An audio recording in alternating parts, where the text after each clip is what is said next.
8:55 বেজে গেছে। ট্রাফিকের কারণে দেরি হয়ে গেছে। উনি নাকি সময়ের বিষয়ে অনেক পাংচুয়াল। আজকে ১ম দিন, ইমেজটা খারাপ করা যাবে না। ঘড়ি দেখতে দেখতেই সামনের দিকে দৌড়ে যাচ্ছে তে। হঠাৎই একটি খাম্বার সাথে ধাক্কা খেয়ে নিচে পড়ে গেল। ওরে মা! আমার কোমরটা গেল রে! ওরে আল্লাহ! কোন খাম্বার বাচ্চা এই মাঝখানে খাম্বা লাগাই থুইছে? কথাটি বলে উপর চাইতেই দেখে উঁচা লম্বা কালো কোট পরা একটি ছেলে দাঁড়িয়ে আছে। ভুরু কুঁচকে ছেলেটিকে বলল, এই যে মিস্টার খাম্বা, আপনি কি দেখে চলতে পারেন না? চোখটা কি বাসায় রেখেছেন আলমারিতে? হ্যাঁ, নাকি মেয়ে দেখলে গার উপরে উঠে আসতে ইচ্ছে করে? এই যে মিসেস, আপনি কি বলছেন? আপনি কি বুঝে বলছেন? হ্যাঁ, বকবক, এখন একটু চুপ করেন। ধাক্কাটা আমি আপনাকে দেইনি, আপনি আমাকে দিয়েছেন। আমি দিয়েছি মানে আপনাকে? হ্যাঁ, আমি একটু তাড়ায় ছিলাম, এই জন্য আমি তাড়াহুড়ো করে ফেলে দিলাম। আপনি কেন মাঝখানে দাঁড়িয়ে রয়েছেন? হ্যাঁ, আপনি তো দেখতে পাচ্ছেন যে আমি আসছি, আপনি সরে যেতেন। কোথার কোন প্রেসিডেন্ট আসলো রে? ওনাকে দেখি নাকি আমি সরে যাবো? আমি আপনাকে কিভাবে দেখবো? আমি তো সামনের দিকে হাঁটছিলাম, আপনি তো পিছন থেকে এসে আমাকে ধাক্কা দিয়ে আমার সব কাগজপত্র ফেলে দিলেন। শোনেন, আপনি একটা অত্যন্ত অসভ্য লোক। মহিলাদের সাথে কিভাবে কথা বলতে হয় এটা আপনি জানেন, আর আপনি হচ্ছেন ম্যানার্সি, রুড এবং ঝগড়ুটে। আপনাদের মতো মেয়েদের সাথে কথা বলাটাই বেকার। Low class mentality. কথাগুলো দুজনে বলতে বলতে একজন আরেকজনের দিকে কটমটিয়ে চোখ করে চাইছে, আর নিচে সমস্ত কাগজপত্র ছড়িয়ে ছিটে রয়েছে। হঠাৎ একটি লোক দৌড়ে এসে বলল, স্যার স্যার, আপনি মনে কিছু করিয়েন না। স্যার, আমি আপনার সব কাগজপত্র উঠিয়ে দিতেছি। একটি মুখ ভেঙচি দিয়ে কোথার কোট ছাড় বলে নিজের কাগজপত্র ফাইল নিয়ে চলে গেল লিফটে। দোতলায় গিয়ে, এক্সকিউজ মি ম্যাম, মিস্টার জিওন জাংকো কি অফিসে এসেছে? না ম্যাডাম, এখন পর্যন্ত আসেনি। আপনি ওনার কাছে এসেছেন, আপনার কি অ্যাপার্টমেন্ট আছে? না, আমার কাছে অ্যাপয়েন্টমেন্ট নেই, আপনি আমার এই ফাইলটা দেখুন। তারপরে কিছুক্ষণ আয়ু ফাইলটা দেখে বলল, আপনাকে কিম নামজুন স্যার পাঠিয়েছে? হ্যাঁ, উনি আমাকে পাঠিয়েছে। ও আচ্ছা ম্যাম, আপনি 5 মিনিট অপেক্ষা করুন, স্যার আসলে আমি স্যারের সাথে কথা বলে আপনাকে খবর দেব, তারপরে আপনি ভিতরে যান। আচ্ছা ঠিক আছে। এই বলেই তে সামনের চেয়ারে বসে রইল। বসে নিজের ফাইলটি ঘাটাঘাটি করছে। হঠাৎই গুড মর্নিং স্যার কথাটি বলতেই তে সামনের দিকে তাকালো। একটি লোক একটা রুমে ঢুকে গেল। পিছনটা দেখা গেল, কালো কোট কালো প্যান্ট পরা, কিন্তু চেহারাটাতে দেখতে পেল। তারপর তে বুঝতে পারলো এটাই মনে হয় মিস্টার জিওন জাংকো। চুপ করে বসে রইল। খানিকক্ষণ বাদে, ম্যাম আপনি এখন ভিতরে যেতে পারেন। ও আচ্ছা ঠিক আছে। এই বলেই তে উঠে দাঁড়ালো। দরজার কাছে গিয়ে দরজাটি খুলে বলল, may I come in sir? Yes, coming. কিছুক্ষণ পর কথাটি বলল। তে ভিতরে ঢুকে গেল। ঢুকে গিয়ে চেয়ারের সামনে দাঁড়িয়ে 440 ডিগ্রি ঝটকা খেল। আরে আল্লাহ, এই তো সেই খাম্বা, সকালে একটু আগে যার সাথে ধাক্কা খেলাম। আরে আল্লাহ, উনি তাহলে জিওন জাংকো। কাজ সেরেছে। প্রথমেই তো তার সাথে ঝগড়া করেছে, এখন কি হবে? আমার চাকরিটা মনে হয় নট করে দেবে। এখন আমি কি করব? এই কথা ভাবতে ভাবতেই ওপাশ থেকে বলে উঠল, please sit down and submit your file. তারপরে তে তড়িঘড়ি করে নিজের ফাইলটি তার সামনে দিল। মাথা না জাগিয়ে ফাইলটি নিয়ে দেখা শুরু করল। ফাইলটি দেখেই রাগান্বিত চোখে সামনের দিকে তাকালো। আপনি? মানে আসলে আমি জানতাম না স্যার ওটা আপনি ছিলেন। আসলে আমি আপনার কারণেই আপনার সাথে এরকম খারাপ ব্যবহার করেছি। মানে কি বলছেন এসব? মানে কি? মানে স্যার আসলে বলতেছিলাম কি যে আসলে আপনি তো অনেক টাইম মেনটেন করতে পছন্দ করেন, তাই আমি একটু তাড়াহুড়ো। প্লিজ স্যার, আমার চাকরিটার অনেক দরকার, প্লিজ আপনি আমার চাকরিটা নট করবেন না। আপনি কিম নামজুনকে কিভাবে চেনেন? ও স্যারের কথা বলছে। আমার যে প্রফেসরের বন্ধু হলো কিম নামজুন স্যার, আর ওনার ছাত্র নাকি আপনি। এই জন্য আমার প্রফেসর আমার কথা তার বন্ধুকে বলায় তিনি আপনার কাছে আমাকে রেফারেন্স করেছে। সিরিয়াসলি আমি কিম নামজুনের ছাত্র? হ্যাঁ, মানে উনি তো সেরকমই বলল। কেন, আপনি তার ছাত্র না? তের কথাটি শুনেই একদম চক্ষু লাল করে তের দিকে তাকিয়ে হাতে ফোন নিল জাঙ্কো। কাকে যেন ফোন করে কথা বলল। এটা কি তোমার খুব দরকার ছিল, যেটা আমি আমার জীবনে কখনোই দেখতে চাইনি সেই বিভীষিকা? তুমি এটা কেন করলে? আর তুমি যখন করেছো, এই দায়ভার তোমাকেই নিতে হবে। যতটা কষ্ট না আমি পেয়েছি, তার দ্বিগুণ কষ্ট আমি ফিরিয়ে দেব। কথাটি বলেই ফোন রেখে দিল। ওপাশ থেকে কোনো কথা বলার সুযোগই দিল না জাঙ্কো। তে অবাক চোখে তাকিয়ে রইল জাঙ্কুকে দেখে।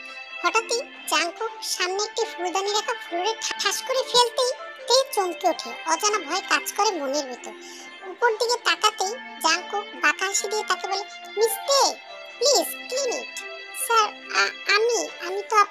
হ্যাঁ, আপনি আমার কি পিয়ে?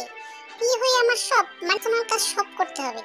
এনিথিং, আমি যা বলবো তাই। Let's do it fast. কথাটি বলেই জাংকুক অন্যদিকে ফিরে এলো। তেও আর কি করবে, জায়গাটি পরিষ্কার করতে বাধ্য হলো। জায়গাটি পরিষ্কার করে তে চুপ করে দাঁড়াতেই জাংকুক বলে উঠলো, যান এখন আমার জন্য এক কাপ কফি নিয়ে এসো। তে অসহায় দৃষ্টিতে তাকালে জাংকুক চোখ রাগে করে তের দিকে তাকিয়ে থাকে। তারপরে তে চলে যায় কফি বানাতে। তে রান্না বান্না তেমন পারে না, কিন্তু কফিটাও খুব ভালোই বানাতে পারে। কফি বানিয়ে জাংকুকের সামনে ধরতে জাংকুক কফিতে চুমুক দেয়। চুমুক দিতেই জাংকুকের মাথা গরমটা যেন নিমিষেই ঠান্ডা হয়ে যায়। মনে হচ্ছে আগুনে যেন কেউ পানি ফেলেছে, কিন্তু জাংকুক মুখে সেটা প্রকাশ করে না। প্রকাশ না করতেই আরেকবার কফিতে চুমুক দিয়ে তারপরে তের সামনে 10টি ফাইল ছুঁড়ে মারে। এগুলো সব আজকের ভিতরেই ঠিকঠাক করে আমাকে দিয়ে সাইন করিয়ে নিন। এখন যান, বাইরে আয়ু আছে, ও আপনাকে আপনার বসার জায়গা দেখিয়ে দেবে। এই কথা বলে জাংকুক কফিতে চুমুক দিল, আর তেও ফাইলগুলো নিয়ে বেরিয়ে যেতে মনে মনে ভাবলো, আল্লাহ, আমি কোন পুরুষের পাল্লায় এসে পড়লাম। এটা তো আস্ত একটা ডেভিল, আমার জীবনটা মনে হয় তামা তামা করে দেবে। আর এই 10টা ফাইল আমি কিভাবে সলভ করবো একদিনের ভিতর? মাথায় তো কিছুই কাজ করছে না। এই বলেই আয়ুর কাছে যেতেই আয়ু তেকে বসার জায়গা দেখিয়ে দিল, আর তেও তার কাজে লেগে পড়লো। এদিকে জাংকুক মনে মনে ভাবছে, মেয়েটার এখানে আসার উদ্দেশ্যটা কি? ও পড়াশোনায় ভালো, ভালো স্কুল কলেজ থেকেও পাশ করেছে, রেজাল্টও অনেক ভালো, তো আর অনেক ভালো জায়গায় চাকরি করত। কিন্তু আমার এখানে কেন? বিষয়টা আমার নজরে রাখতে হবে। এই ভেবেই সিসিটিভিতে তেকে দেখতে লাগলো। তে খুবই হাসিচ্ছল একটি মেয়ে। ও সবার সাথেই খুব মিশুক টাইপের। সবাই ওর সাথে এসে কথা বলছে, আর ও হেসে হেসে সবার সাথে কথার উত্তর দিচ্ছে আর নিজের কাজ করতে ব্যস্ত। জাংকুকের যেন মাথাটাই গরম হয়ে যাচ্ছে তেকে হাসি অবস্থায় দেখে। ও হাসবে না, ও শুধু কাঁদবে। ও কাঁদার জন্যই আমার কাছে এসেছে, আর ওর চোখের পানি আমি প্রতি সেকেন্ডে সেকেন্ডে ফালাবো। কথাটি বলেই মাথা গরম করে ফেলল জাংকুক। অমনি তেকে ডাক দিল নিজের রুমে। May I coming sir? Yes, coming. Sir, কি জন্য ডেকেছেন বলুন? আপনি কি এখানে দাঁতের অ্যাডভার্টাইজ দিতে এসেছেন? মানে স্যার, কি বলছেন? কি বলছি? এত হাসাহাসি কেন অফিসে? আমি আপনাকে কাজ দিয়েছি না? কাজটা সুন্দর মতো কমপ্লিট করেন, এত হাসাহাসি করছেন কেন? না স্যার, মানে আমি তো নতুন, তাই সবাই আমার সাথে পরিচিত হতে। পরিচিত অনেক হওয়া যাবে, এখানে আসছেন তো, চলে তো আর যাচ্ছেন না। চুপচাপ গিয়ে নিজের কাজ করুন। কথাটি জাংকুক খুব রাগান্বিত ভাবেই বলল, আর তেও একদম মুখ কালো করে কেবিন থেকে বেরিয়ে গেল। নিজের কেবিনে গিয়ে কাজ করতে শুরু করলো, কিন্তু এখন আর মুখে কোনো হাসি নেই, চুপচাপই কাজ করছে। একটু পরে আবারও তে নিজের মনের অজান্তেই হাসতে শুরু করলো। হাসি হাসি মুখ নিয়ে কাজ করছে। জাংকুকের যেন মাথাটাই গরম হয়ে যাচ্ছে তের মুখের হাসি দেখে। এভাবেই কেটে গেল 5টা। তে সুন্দর মতো তার সব ফাইল কমপ্লিট করে জাংকুকের কাছে নিয়ে গেল। Sir, may I coming? Yes, coming. Sir, এই যে ফাইলগুলো করা হয়ে গেছে, আপনি একটু চেক করে সাইন করে দিন। জাংকুক ফাইলের দিকে মুখ গুজে দেখতে লাগলো। প্রত্যেকটা ফাইল সুন্দর করে চেক করা হয়েছে, কোনো ভুল নেই, খুবই নিখুঁত কাজ। কোনো মেয়ে প্রথম দিন অফিসে এসে এতগুলো ফাইল এত সুন্দরভাবে নিখুঁতভাবে সলভ করা, এটা একটা চিন্তার বিষয়। ও কি আগে কোথাও এই কাজ করেছে? তাহলে নিখুঁতভাবে এই কাজগুলো কিভাবে করলো? জাংকুক একটু চিন্তিত মুখ নিয়ে এটি ভাবতে লাগলো। ফাইলে সাইন করা হয়ে গেলে তে বলে উঠলো, ওকে স্যার, তাহলে আমি এখন আসি। কেন? কোথায় যাবেন আপনি? স্যার, ছুটি হয়ে গেছে তো, 5টা বাজে, সবাই চলে যাচ্ছে, তো আমি যাব না। কেন? আপনি আমার কি পার্সোনাল অ্যাসিস্ট্যান্ট না? জি স্যার। তাহলে আপনি যদি এখন চলে যান আর আমি এখানে অফিসে যতক্ষণ থাকবো, আমার কিছু লাগলে আমাকে কে এনে দেবে? স্যার, মানে আমার এখন অনেক কাজ আছে, আমি এখন অফিসেই থাকবো, আমি না যাওয়া পর্যন্ত আপনার ছুটি হচ্ছে না। যান, আমার জন্য এক কাপ কফি বানিয়ে নিয়ে আসুন, মাথার রোগ ধরেছে। এই কথা বলেই জাংকুক চুপ করে ফাইলের দিকে মুখ গুজে বসে রইল। আর তে মনে মনে 100টা গালি দিতে দিতে কফি বানাতে চলে গেল। এত বড় অফিস, সব কাজ করার জন্য আলাদা আলাদা লোক আছে, কফি বানানোর জন্য 2-3 জন লোক আছে, কিন্তু এই বেটাই তো আমাকে দিয়ে সবসময় কফি বানাবে মনে হচ্ছে। আমার জীবনটাই শেষ, কি যে করবো, আমি চাকরিটাও ছাড়তে পারবো না। কথাগুলো বলেই কফি বানিয়ে জাংকুকের রুমে নিয়ে যাচ্ছে। জাংকুক কফিতে চুমুক দিয়ে বলল, যান, আপনি গিয়ে কেবিনে বসুন, আমার কিছু প্রয়োজন হলে আমি আপনাকে ডেকে দেবো। তারপরে তে আর কি করার, কেবিনে গিয়ে বসে। আর জাংকুক মনিটরে তেকেই দেখে যাচ্ছে।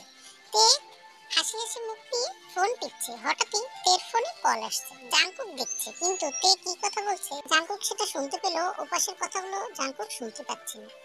হ্যাঁ, আমি ভালো আছি, আমাকে নিয়ে চিন্তা করুন না। একটু বজ্জাত আছে, তবে সমস্যা নেই, ওটা আমি সবে ঠিক করে দেবো। এত দূর যখন আমি আসতে পেরেছি, আমি সবকিছু ঠিক করেই তারপরেই ক্ষান্ত হব। আমাকে নিয়ে তুমি টেনশন করো না। আমি এই সবকিছু ঠিক করার জন্য সব কষ্ট সহ্য করতে রাজি আছি। কথাটি বলে ফোন কেটে দিল। তারপরে আবারও মোবাইল টিপতে লাগলো। জাঙ্কুক মনে মনে ভাবতে লাগলো, সবকিছুর কষ্ট সহ্য করতে রাজি কি ও কার সাথে কথা বলবে? এই বিষয়টা আমাকে ভালো মতো খুঁটিয়ে দেখতে হবে। এরপরে বসে রইল প্রায় 7টা পর্যন্ত। জাঙ্কুক একবারও তেকে ডাকেনি। তে একা একা বসে বসে বোর হয়ে গেছে। প্রায় 3 ঘন্টা। তে দুপুরেও তেমন ভালো মতো খাবার দাবার করেনি, কারণ ফাইলটা সুন্দর মতো সাবমিট করতে হবে তাই। ওর যেন মাথা ঘুরছে, সারাদিনের ক্লান্ত, কালকে রাত্রেও ঘুম হয়নি, আজকে অফিসে আসবে, কেমন কি হবে না হবে, কিভাবে হ্যান্ডেল করবে, সবকিছু ভাবতে ভাবতে সকাল থেকে এই পর্যন্ত তো একটানা কাজ করে গেল। ওর খুবই ক্লান্ত লাগছে। 7টার সময় জাঙ্কুক কেবিন থেকে বের তের কেবিনের সামনে গিয়ে বলল, আচ্ছা ঠিক আছে, এখন আপনি আসতে পারেন, কিন্তু কালকে কিন্তু তাড়াতাড়ি আসবেন, যেহেতু আপনি আমার প্রিয়, আমি চাই আপনি 5 মিনিট আগে আসুন অফিসে, ঠিক আছে? এই বলেই জাঙ্কুক বেরিয়ে গেল অফিস থেকে। গাড়ির জন্য অপেক্ষা করছে। তেও জাঙ্কুকের পিছনে পিছনে গেল। জাঙ্কুক গাড়িতে উঠে চলে গেল। আর তে দাঁড়িয়ে রইল রিক্সার জন্য, রিক্সা পাচ্ছে না। তারপরে তে বাসার পথে হাঁটা দিল।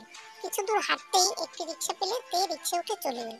আর এই পুরো ব্যাপারটা জাঙ্কুক কিছু দূরে দাঁড়িয়ে দেখছিল। আর ও মনে মনে ভাবছিল, ওয়েলকাম টু হেলথে, তোমার জীবনটা নষ্ট করার জন্য শুধু আমি একাই যথেষ্ট। আজকে থেকে শুরু তোমার হেলথ। তোমাকে আমি এত কষ্ট দেব যে তুমি বলতে বাধ্য হবে, এর থেকে আমার কাছে মৃত্যু অনেক সহজ, কিন্তু মৃত্যু আমি তোমাকে দেব না। তোমার জীবনটা আমি নরক বানিয়ে ছেড়ে দেবো। এই কথাগুলো বলে জাঙ্কুক চলে গেল। জাঙ্কুক আর তের সাথে কি শত্রুতা সেটা আমরা গল্পের সামনে গেলেই জানতে পারবো।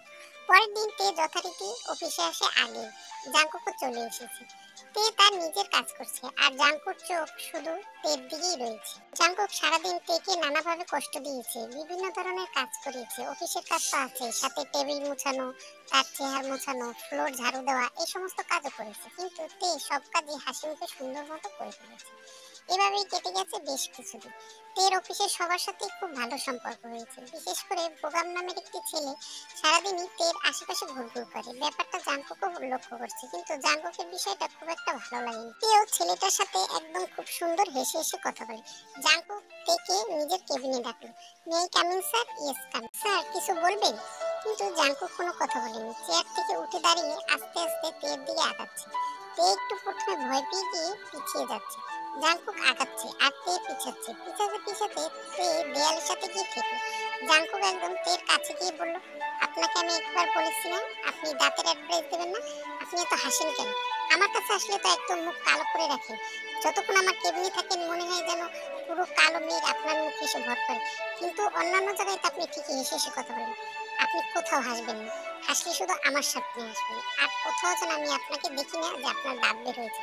তাহলে আমি কিন্তু আপনার দাঁত একটা একটা করে প্লাস দিয়ে উঠিয়ে ফেলবো। তে হতবাক হয়ে গেছে, কি বলছে এগুলো? আর আমি যেন কখনো দেখি না আপনি এই বোগামের সাথে কথা বলছেন আর বোগামের সাথে হেসে হেসে কথা বলছেন। আমি যদি এটা দেখি তাহলে কিন্তু খুব খারাপ হয়ে যাবে। কথাটি বলে জাঙ্কুক সরে গেল আর তেও দৌড় দিয়ে টেবিল থেকে বের হয়ে গেল। জাঙ্কুক নিজের চেয়ারে এসে বসে কফিতে চুমুক দিতেই যেন ভোর কেটে গেল। জাঙ্কুক মনে মনে ভাবলো, আমি এই সমস্ত কথা কেন বললাম? তুমি হাসাহাসি করো বা যার সাথে বললো তার সাথে কথা বলো, কিন্তু আমি আমি কেন তাকে এই সমস্ত কথা বললাম? ও অন্য কারোর সাথে হাসলে আমার এত কষ্ট হয় কেন? আমার জেলাসি হয় কেন? আমি তো কিছুই বুঝতেছি না। আসলে জাঙ্কুক বুঝতেছে না যে কেন ওর এরকম হচ্ছে। দিনের যতক্ষণ সময় তে অফিসে থাকে, জাঙ্কুক সারাদিনই মনিটরে তেকেই দেখতে থাকে। হয়তোবা তের জন্য একটা সফট কর্নার তৈরি হয়েছে জাঙ্কুকের মনে, কিন্তু জাঙ্কুক সেটা বুঝতে পারছে না। ওদিকে তে মনে মনে ভাবছে, স্যার এরকম করলো কেন? বোগামের সাথে কথা বললে তার কি? সে কি জেলাসি ফিল করছে? আমি তো কিছুই বুঝছি না। এভাবেও কেটে যায় বেশ কিছুদিন। হঠাৎই জাঙ্কুক খেয়াল করলো তে মোবাইলে কারোর সাথে কথা বলে। মা, কিভাবে হলো বাবার এই অবস্থা? আচ্ছা তোমরা কোনো চিন্তা করো না, টাকার ব্যবস্থা আমি করব। তোমরা বাবাকে সুন্দর মতো অপারেশনের জন্য রেডি করো, আর আমি টাকা নিয়ে আসতেছি। তোমরা কোনো টেনশন করবে না, সবকিছু ঠিক হয়ে যাবে। আমি থাকতে তোমাদের টেনশন কিসের? সব ব্যবস্থা আমি করব। কথা বলেই তে কান্না করতে করতে ফোনটি কেটে দিল। কেবিনে অনেক সময় কান্না করছে আর জাঙ্কুক সবকিছু এগুলো মনিটরে দেখছিল।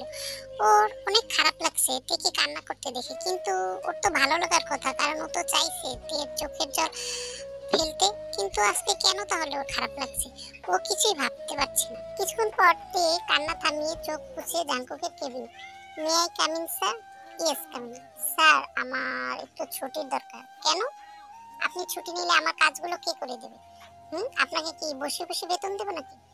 সরি স্যার, আমার বাবা খুব অসুস্থ, হার্ট অ্যাটাক করেছে, তাকে হাসপাতালে ইমার্জেন্সি অপারেশন করতে হবে স্যার, তাই আমার ছুটি লাগবে। আর আমাকে কি 5 লাখ টাকা লোন দেওয়া যায়? আমি বেতন থেকে লোন শোধ করে দেব। হোয়াট? আপনি মাত্র 1 সপ্তাহ হলো এখানে জয়েন করেছেন, এখনই ছুটি চাচ্ছেন, আবার 5 লাখ টাকাও চাচ্ছেন। Are you serious? এখানে 2000-এর মতো কর্মচারীরা কাজ করে, সবার ফ্যামিলিতে কোনো না কোনো সমস্যা থাকে। তাহলে কি আমি তাদেরকে সবাইকে টাকা দিয়ে বেড়াবো? আমি কেন আপনাকে 5 লাখ টাকা দিতে যাব? এটা কি মগের মুল্লুক নাকি? আর ছুটি তো আপনি পাবেনই না, সেটা আপনার বাবা হোক বা অন্য কেউ। তে মনে মনে খুব কষ্ট পেল। মানুষ খারাপ হয়, কিন্তু এত খারাপ হয় যে অসুস্থতার কথা শুনে ছুটি দেয় না। তারপরে তে আর কিছু বলে না, চোখে 2 ফোঁটা জল ফেলে কেবিন থেকে বেরিয়ে যায়। কেবিনে গিয়ে অনেক কান্না করতে থাকে। জাংকুক মনিটরে সবই দেখছিল। খানিক বাদে জাংকুক তেকে ডেকে পাঠায় নিজের কেবিনে। May I come in sir? Yes coming. বলুন স্যার, কি বলবেন? মুখে একটা ডেবিল মার্কা হাসি দিয়ে জাংকুক বলে, আমি আপনাকে টাকা দিতে পারি, তবে এটা অফিস না, অফিস থেকে না, আমার পার্সোনাল ভাবে আমি টাকাটা দেব, কিন্তু আমার কিছু শর্ত আছে।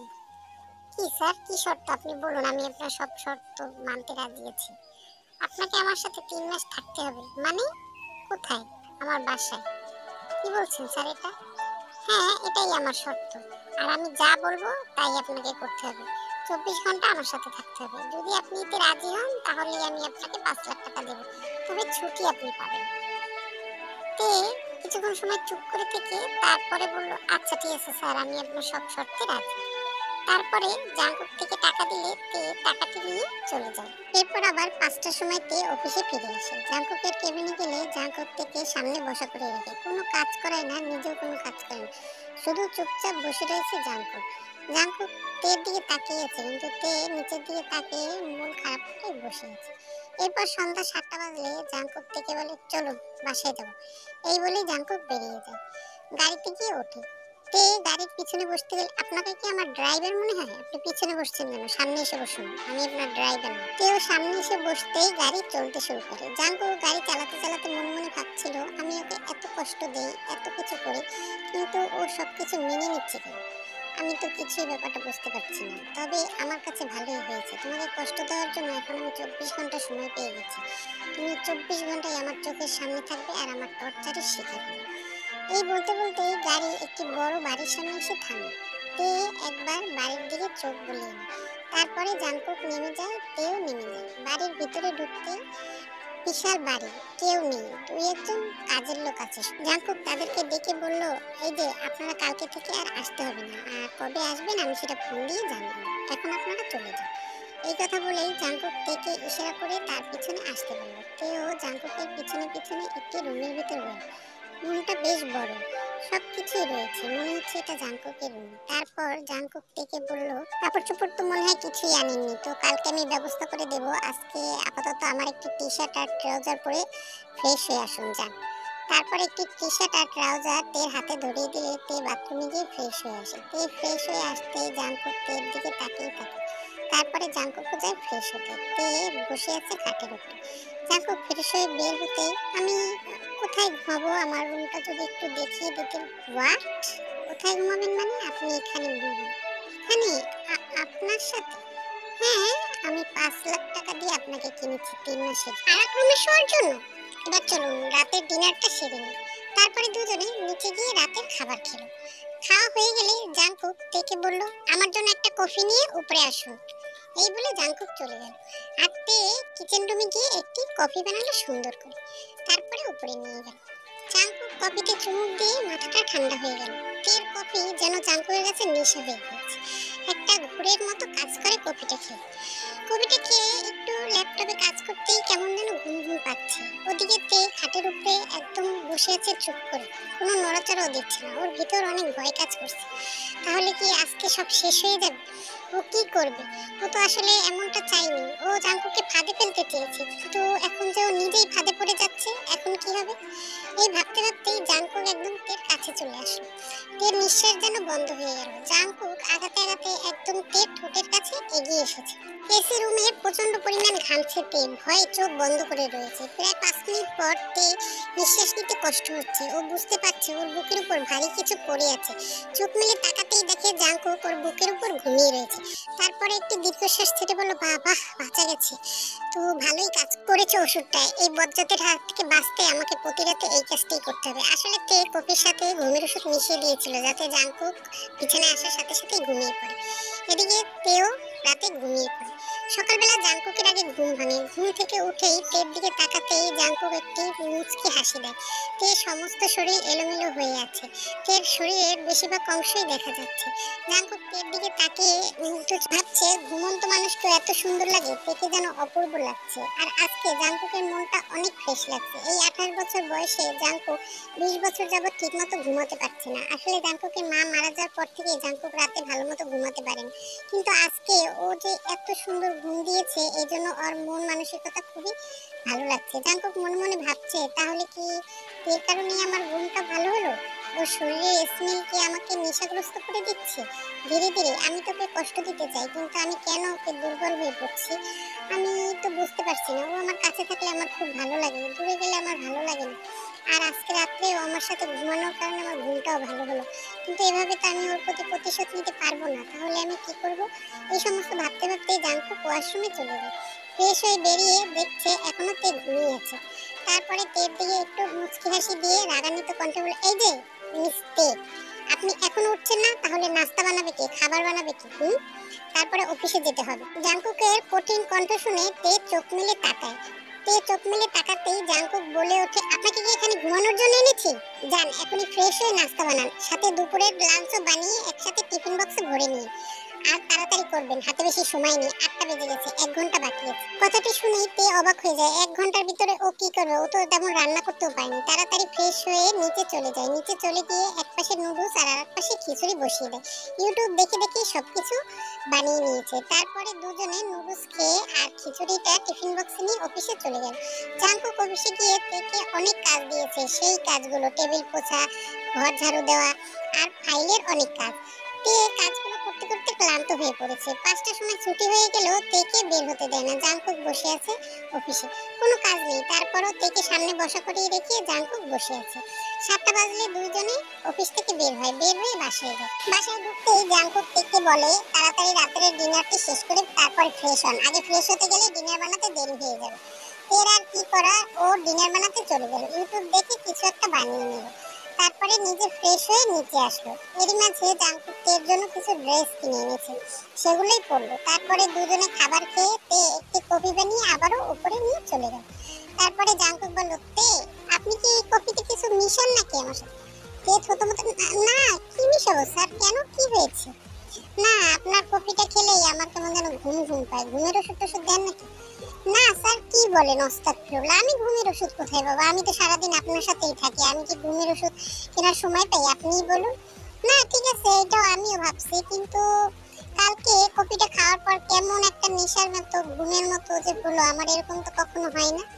আচ্ছা ঠিক আছে। তারপরে আবারও কফিতে চুমুক দিল। তের কফিটা যেন জাঙ্কুকের নেশার মতো কাজ করে। কফিটা খেয়ে আবারও কেমন ঘুম ঘুম পাচ্ছে।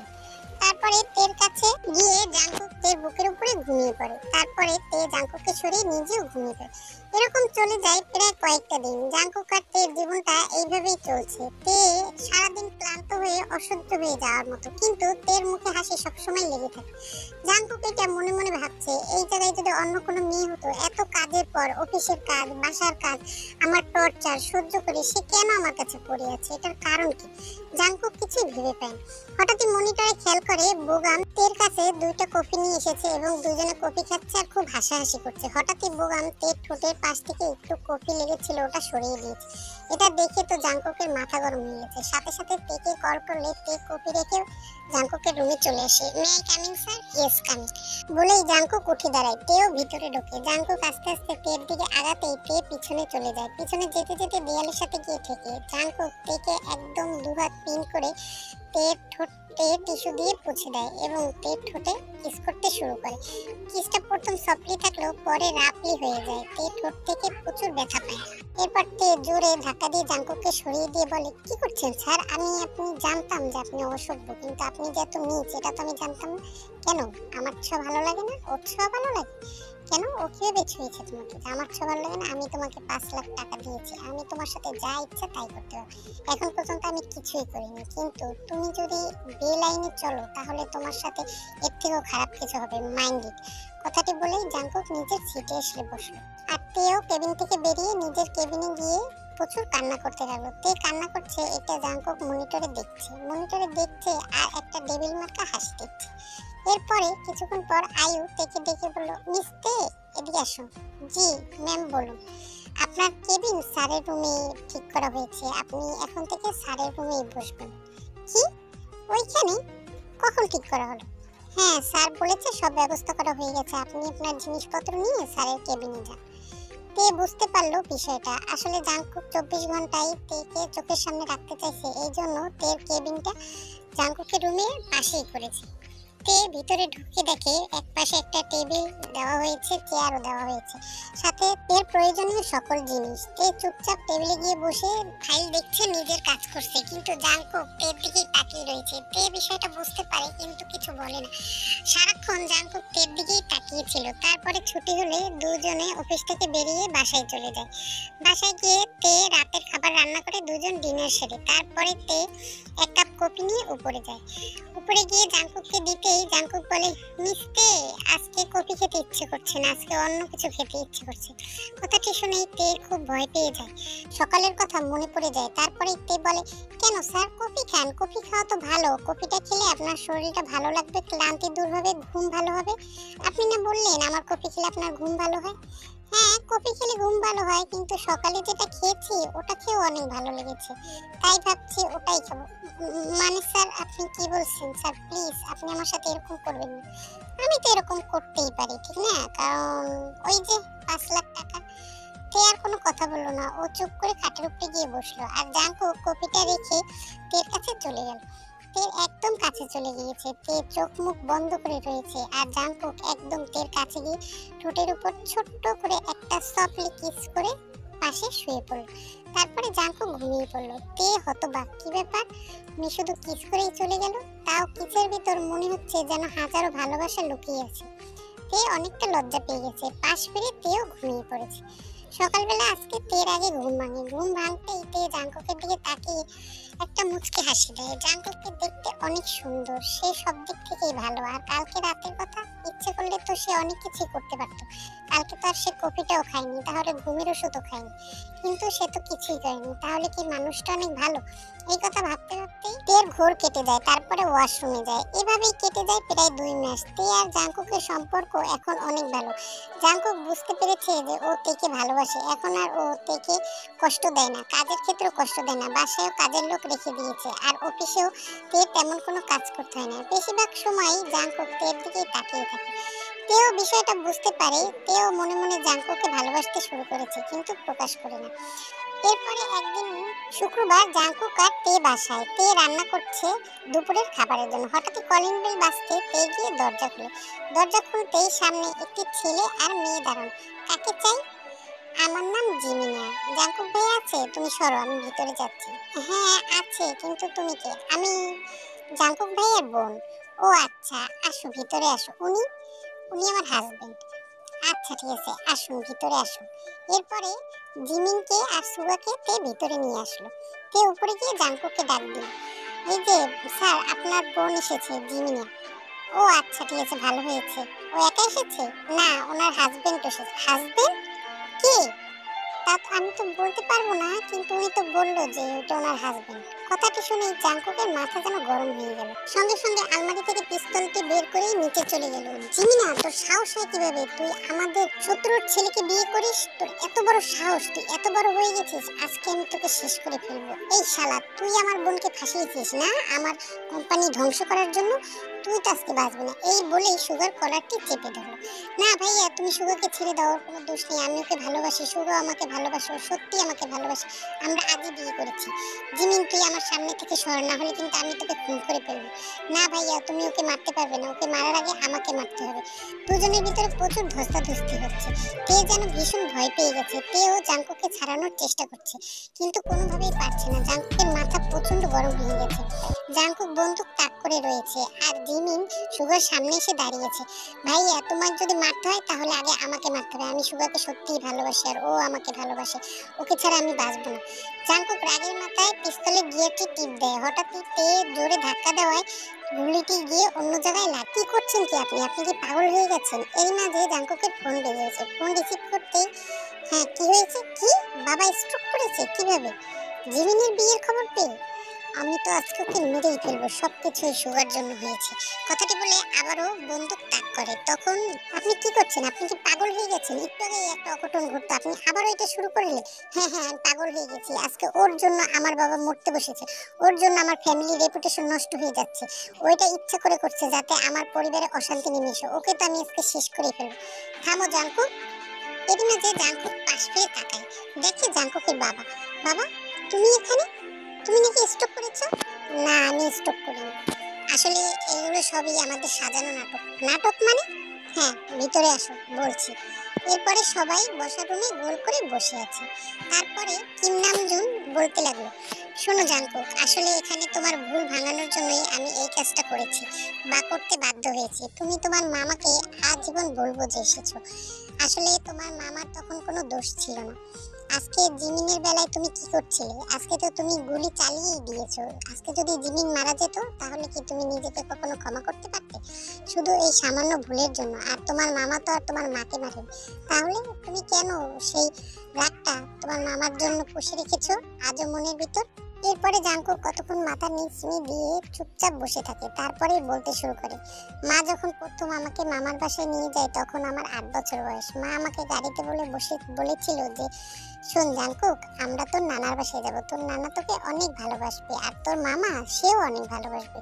তোর মামা কিন্তু আমাকে অনেক ভালোবাসতো, আমাকে ছোটবেলা থেকে তোর মামাই লালন পালন করছে, দেখবি আমাকে দেখলে তোর মামা একটু রাগ করবে না। এরপরে আমাকে গাড়িতে বসিয়ে রেখে মা চলে গিয়েছিল মামার কাছে। তারপরে মা আর মামার ভিতর কি কথা হয়েছে সেটা আমি জানি না, কিন্তু মা গাড়িতে এসে আমার কপালে একটা চুমু দিয়ে বলল, জাংকুক জিমিনকে দেখে রেখো। আমি বললাম, কেন মা, তুমি কোথায় যাবে? না মা, আমি এমনিই বলছি, আমি যদি কখনো না থাকি তাহলে তুমি জিমিনকে দেখে রাখতে পারবে না? হ্যাঁ মা পারবো। তারপরে গাড়িতে আর কোনো কথা বললো না, মা শুধু কান্না করলো। তারপরে বাসায় এসে দরজা আটকিয়ে দিল, অনেকবার মাকে ডাকলাম কিন্তু মা বের হলো না। জিমিন আর আমি দরজার বাইরে অনেক সময় কান্না করেছি, ডাকাডাকি করেছি, কিন্তু মা দরজা খুলেনি। তারপরে তোমাকে ফোন করেছি বাবা, তুমি এসে দরজা খুলতেই দেখি মা ফ্যানের সাথে জ্বলছে। ওই দৃশ্যটা আজও আমার চোখে ভাসে। তাহলে মামা কি এমন বলেছিল যে আমার মা ফ্যানের সাথে গলায় দড়ি দিল? তাহলে আমার মায়ের খুনি তো মামাই। কি বলো, আমি কি ভুল বলছি? না জাংকুক, তোমার জানার ভিতর অনেক ভুল আছে। আমরাও এটাই ভেবেছিলাম যে এটাই আসল সত্যি কথা, যে তোমার মামাই দায়ী, কিন্তু তুমি আসল ঘটনাটি জানো না। আমি জানি না, তবে আমি জানতে চাই, তাহলে বলো। আসলে ওই দিনকার তোমার মা তোমার মামার কাছে গিয়েছিল, তখন তোমার মামা তোমার মাকে বলেছিল যে তুই কেন এসেছিস আমাদের এখানে, তোর কারণেই বাবা মারা গেছে। বাবা মারা গেছে মানে? হ্যাঁ, তুই যেদিনকার আরেমকে বিয়ে করে আমাদের বাড়িতে নিয়ে আসলি, তারপরে যখন বাবা তোকে আরেমকে ছেড়ে দিতে বললো, তুই রাজি হলি না, আরেমকে নিয়ে চলে গেলি, সেদিনই বাবা স্ট্রোক করে মারা গিয়েছে। আমি কিভাবে এই একা দুনিয়াতে বড় হয়েছি তুই জানিস? কতটা কষ্ট হয়েছে, মাও নেই বাবাও নেই, আমি একা একা মানুষ হতে আমার কত কষ্ট হয়েছে। আমি কিভাবে সামলেছি এই সব কিছু সেটা তুই কিভাবে বুঝবি? আর আজকে এতদিন পর তুই কেন এসেছিস? তোকে আমি দেখতে চাই না, তুই এখান থেকে চলে যা। আর তোমার মা হয়তোবা তার বাবার মৃত্যুটা নিজের মেনে নিতে পারেনি, তাই সে নিজেকে অপরাধী ভেবে এই কাজটি করেছে। ঠিক আছে বাবা, সবই বুঝলাম, কিন্তু তুমি যে আমার উপর তুই কত অবহেলা করেছো। জিমিনকে তুমি সবসময় আদর করতে, কিন্তু আমার দিকে খেয়াল দিতে না। আমিও তো তখন ছোট ছিলাম, মা হারা একটি ছেলে, আমি কিভাবে মানুষ হচ্ছিলাম সেটাও তো তোমার বুঝতে হবে। হ্যাঁ জানি আমি তোমার প্রতি অনেক অন্যায় করেছি জাঙ্কু, কিন্তু তখন আমার আসলে মনের অবস্থা ভালো ছিল না। আমি তোমার মাকে অনেক ভালোবাসতাম, সে আমার কাছ থেকে হারিয়ে যাওয়ায় আমি অনেক ডিপ্রেসড হয়ে পড়েছিলাম। আর জিমিন অনেক ছোট ছিল, মাত্র 2 বছর বয়স, ও তো কিছুই বুঝতো না। তাই তো আমি তোমাকে হোস্টেলে পাঠিয়ে দিয়েছি। আমি জানি তোমার প্রতি আমি অনেক ভালোবাসার অবহেলা করেছি, আমি সেই জন্য তোমাকে ক্ষমা চাই। কিন্তু আজকে বিষয়টা তুমি একটু মিলাও।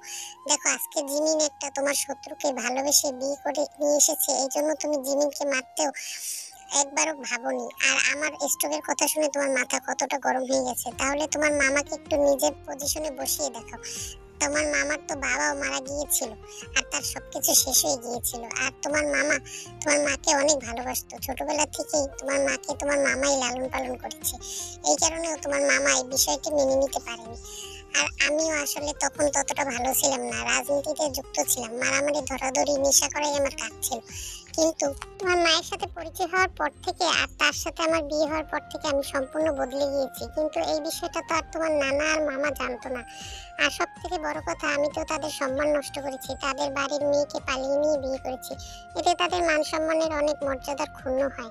আর আমি তোমার সাথে অন্যায় করেছি জাঙ্কুক, কারণ তোমার মার মৃত্যুর পর আমি একদমই অসহায় হয়ে পড়েছিলাম। আমি তোমার প্রতি খেয়াল রাখতে পারিনি, তোমাকে অবহেলা করেছি। এই জন্য আমি আজকে তোমার কাছে ক্ষমা চাচ্ছি। না বাবা, তুমি এরকম করে বলো না, আমার অনেক খারাপ লাগছে। আসলে আমারও অনেক ভুল ছিল, আমি আমার নিজের কষ্টটাকেই বড় করে দেখেছি, কিন্তু আমি সবার কথা ভাবিনি। আজকে এই ঘটনার কারণে আমি বুঝতে পারলাম সেই দিন মামার উপর দিয়ে কি পরিমাণ চাপটি গিয়েছে। আচ্ছা ঠিক আছে, যাই হোক, এই সমস্ত কথা ভেবে তো আর এখন লাভ নেই। আমাদের তো সুগার জিমিনের বিয়েটা দিতে হবে ধুমধাম করে। বিয়ে তো হয়েই গেছে, এখন একটা ধুমধাম করে অনুষ্ঠান করি। ভাইয়া, আসলে সত্যি কথা কি, আমি আর সুগা বিয়ে করিনি। মানে তোরা বিয়ে করিসনি? না, আসলে এটা একটা তোমাকে শিক্ষা দেওয়ার জন্য আমাদের সবার একটা প্ল্যান ছিল। আর আগে তো তোমার বিয়ে খাবো, তুমি বড়, আগে তোমার বিয়ে খাবো, তারপরে আমি বিয়ে করব। হ্যাঁ জাঙ্কুক, জিমিন ঠিকই বলেছে। তোমার কি কোনো পছন্দ আছে? থাকলে আমাদের বলো, আর যদি পছন্দ না থাকে তাহলে তুমি কেমন মেয়ে পছন্দ করো বলো, আমরা সেইভাবেই না হয় খুঁজে বের করব। আসলে বাবা, সত্যি কথা বলতে কি, আমি তেকে পছন্দ করি। কি পছন্দ করো? ও আচ্ছা ঠিক আছে, তো তুমি কি কিছু বলবে মা? আসলে ফুপা, আমি তো কিছু বলতে পারবো না। বাবার সাথে কথা বলে তারপরে বাবা যেটা সিদ্ধান্ত নেবে সেটাই। আপনারা বাবার সাথে কথা বলুন, আমার নিজস্ব কোনো মতামত নেই। আমি তোমার কাছে ক্ষমা চাই। আসলে ওই দিনকার অফিসে প্রথম দিন আমি তোমার ফাইল দেখেই বুঝে গিয়েছি যে তুমি আমার মামাতো বোন, আর মামার উপরে প্রতিশোধ নেওয়ার জন্য আমি তোমাকে এত কষ্ট দিয়েছি। তুমি আমাকে মাফ করে দাও। ক্ষমা চাওয়ার দরকার নেই, মাফ তো আমি আপনাকে আগেই করে দিয়েছি। মাফ না করলে কি আমি এতদিন আপনার কাছে থাকতে পারতাম? হ্যাঁ জাঙ্কুক, আমাদের প্ল্যানের ভিতর তেও ছিল। তের অফিসে যাওয়া আর তোমার সাথে থাকা সবই আমাদের প্ল্যান, যাতে তুমি এই ভুল থেকে সহজেই বেরিয়ে আসতে পারো। প্রথমে আমি অবশ্য অনেক ভয় পেয়েছিলাম, কারণ যেহেতু তোমার এত রাগ, আর যেহেতু আসলে অতটা সাহস পাচ্ছিল না, কিন্তু তে নিজেই সাহস করে তোমার কাছে এসেছে। আর আমার ওর প্রতি খুব বিশ্বাস ছিল, কারণ তে সবকিছুই করতে পারে। অসাধ্যকে সাধন করাই তো তের কাজ। আচ্ছা তাহলে তোমরা আজকেই বেরিয়ে যাও। তোমরা আজকে তেদের বাসায় গিয়ে থাকো, জেহুকের সাথে কথা বলো, আমি কালকে আসবো। তারপরে সবাই খাবার দাবার খেয়ে যে যার মতো চলে গেল। জাঙ্কুক আর তে দুপুরে খাওয়ার পরে রওনা দিল তেদের বাসার উদ্দেশ্যে। গাড়ি গিয়ে থামলো একটি বিশাল প্রাসাদের সামনে। জাঙ্কুক দেখে খুবই আশ্চর্য হলো, এত বড় বাড়ি, তাহলে তের বাবা অসুস্থ হলো, টাকা নিল, ওর অবস্থা খারাপ, ওরা গরিব, এর মানে কি? তারপরে জাঙ্কুক বাসার ভিতর ঢুকতেই দরজা খুলে দিয়ে, আপামনি আপনি আইছেন, ভালো হইছে, আপনি যাইয়া ফ্রেশ হন, আমি আপনার লাগিয়া কফি নিয়ে আসতেছি। হ্যাঁ লিসা, তুমি আমার জন্য কফি এনো, আর তোমার এই ভাইয়ের জন্য কফি নিয়ে এসো। এরপরে তে জাঙ্কুককে নিয়ে ওদের বসার রুমে কিছু সময় বসলো। তারপর লিসা কফির সাথে একটি পিজা নিয়ে এসে ওদেরকে খেতে দিয়ে চলে গেল। জাঙ্কুক চারিদিকে ঘুরে ঘুরে দেখছে, বিশাল বড় বাড়ি আর অনেক কাজের লোকও আছে। তাহলে তে এত বড় বাড়ি থেকে গিয়ে ওর কাছে কতই কষ্ট করেছে ওর ভুল ভাঙানোর জন্য। তের প্রতি ভালোবাসা যেন জাঙ্কুকের আরো এক ধাপ বেড়ে গেল। তারপরে জেহব আসলো। বাবা, তুমি আসতে গেলে কেন? আমি তো ওনাকে নিয়ে যেতাম তোমার কাছে। না রে মা, আমি এত বছর ধুকে ধুকে ভুগছি আমার ছুটকিটার জন্য। আমার ছুটকিটা এরকম অঘটন করবে এই জানলে আমি কোনোদিনও ওকে আমার চোখের আড়াল করতাম না। জাঙ্কুক বাবা, তুমি আমাকে ক্ষমা করে দিয়েছো। আসলে আমি বুঝতে পারিনি আমার ছুটকিটা যে কবে এত বড় হয়ে অভিমানী হয়ে গেছে। ও আমার কাছ থেকে দূরে চলে এই অভিমান করে এরকম একটা কাণ্ড করে বসবে, এটা যদি আমি কোনো করেও বুঝতে পারতাম তাহলে আমি কোনোদিনও ওকে আমার চোখের আড়াল করতাম না। মামা, আমি আপনার কাছে দুঃখিত, কারণ আসলে আমি এতদিন আপনাকে ভুল বুঝে গিয়েছি। আমার মায়ের মৃত্যুর জন্য আপনাকে দায়ী করে গিয়েছি। আপনি আমাকে ক্ষমা করে দেন। আপনি আমাকে ক্ষমা না করলে আমি কিছুতেই শান্তি পাচ্ছি না, আর মাও অনেক কষ্ট পাচ্ছে। বাবা, ক্ষমা তো আমি কবেই করে দিয়েছি, কিন্তু আমার নিজেকেই তো এখন ক্ষমা চাইতে ইচ্ছে করছে। তুমি আমাকে ক্ষমা করেছো তো? মামা, আপনি আমার গুরুজন, আপনি এভাবে বলে আমাকে লজ্জা দেবেন না। মামা, আমি আপনাকে একটা কথা বলতে চাই। হ্যাঁ, কি বলবে বাবা, বলো। আমি তেকে হ্যাঁ, তোমাকে কিছু বলতে হবে না, নামজন আমাকে ফোন করে সবই বলেছে, আমি কালকেই সবকিছুর ব্যবস্থা করতেছি। তে তোরা রাতের খাবার খেয়ে তারপরে জাঙ্কুকের রুমটা দেখিয়ে দে, আর তোরা যে যার মতো শুয়ে পড়, কারণ অনেক রাত হয়ে গেছে আর তোরাও তো অনেক জার্নি করে এসেছিস। আমি রাতের খাবার খেয়ে নিয়েছি আগে, আর ওষুধও খেয়েছি, চিন্তা করিস না।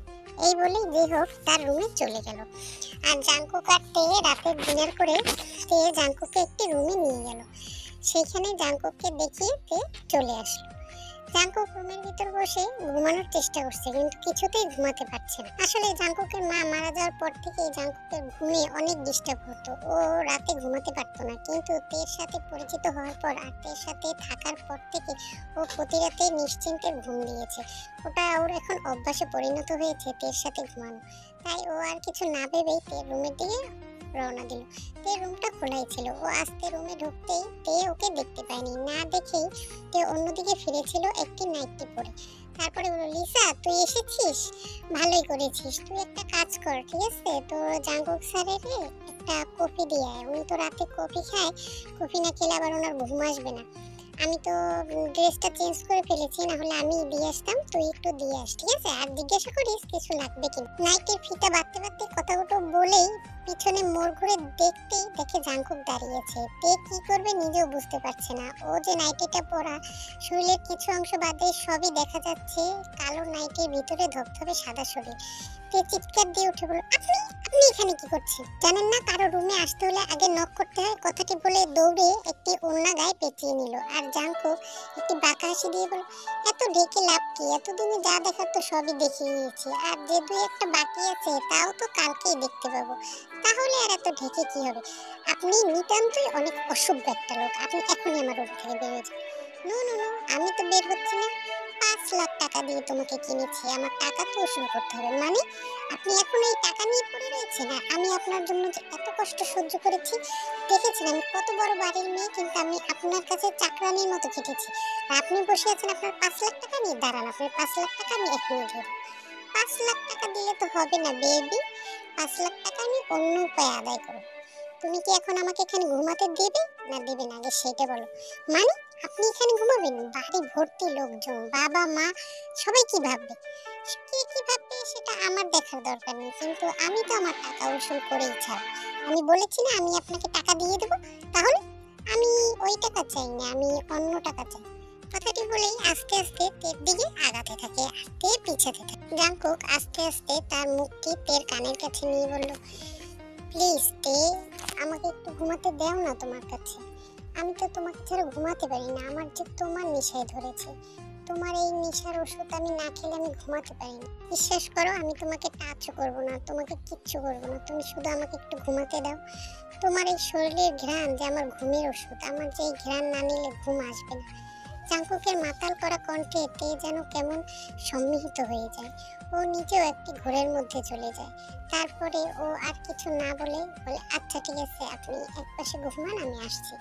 এই বলেই তে গিয়ে তার নাইটি পাল্টিয়ে একটি থ্রি পিস পরে আসে। তারপরে জাঙ্কুকের পাশে শুয়ে পড়ে। জাঙ্কুক আর তে পাশাপাশি শুয়ে রয়েছে। এতদিন দুজনে একসাথে ঘুমালেও আজকে দুজনেই কেমন আনইজি ফিল করছে। মনের ভিতর কেমন যেন শীতল বাতাস বয়ে যাচ্ছে। হঠাৎই জাঙ্কুকি মোড় ঘুরেই তের উপরে উঠে পড়ল, আর তের ঠোঁটে ঠোঁট লাগিয়ে ওকে ভালোবাসার স্পর্শ দিতে থাকলো। তে প্রথমে কিছুই বুঝে উঠতে পারলো না। হঠাৎই জাঙ্কুকের এরকম কাজে তেও যেন হতবাক হয়ে গেল। এরপরে তেও জাঙ্কুককে তার ভালোবাসার কথা জানান দিল লিপ ব্যাক করে। তারপরে এরকমই 10 মিনিট একজন আরেকজনকে দুজনের ভালোবাসার স্পর্শ দিতে থাকলো, গালে, নাকে, মুখে এবং সমস্ত ঠোঁট জুড়ে। তারপরে জাঙ্কুক নেমে গেল। নিজেকে কন্ট্রোল করা খুব কষ্ট হয়ে পড়েছে, কিন্তু তারপরও ওদের তো বিয়ে হয়নি, তাহলে ওইসব করা ওদের জন্য অন্যায়। তাই জাঙ্কুক পাশ ফিরে ঘুমিয়ে পড়ল। তেও ঘুমিয়ে পড়লো, আর জাঙ্কুকের প্রতি ভালোবাসা যেন আরো বেড়ে গেল, কারণ আজকে তে জাঙ্কুককে তার ভালোবাসা প্রকাশ করছে। জাঙ্কুক চাইলে তে কখনোই মানা করতে পারত না, কিন্তু জাঙ্কুক তার সুযোগের সদ্ব্যবহার করেনি।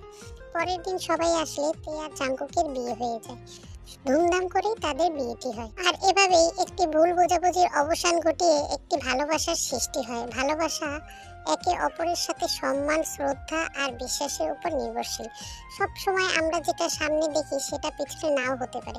আমাদের সমস্যা, আমাদের প্রবলেম, সেটা আমরা যেমনটা বুঝি, অন্যদের প্রবলেম আর সমস্যা হলে ওই জায়গায় আমরা যদি নিজেকে বসিয়ে তার কথা কল্পনা করি, তাহলে অবশ্যই আমরা তার অবস্থানটাও বুঝতে পারবো। ভালোবাসা বেঁচে থাকুক সবার হৃদয়ে, এই কামনাই করছি।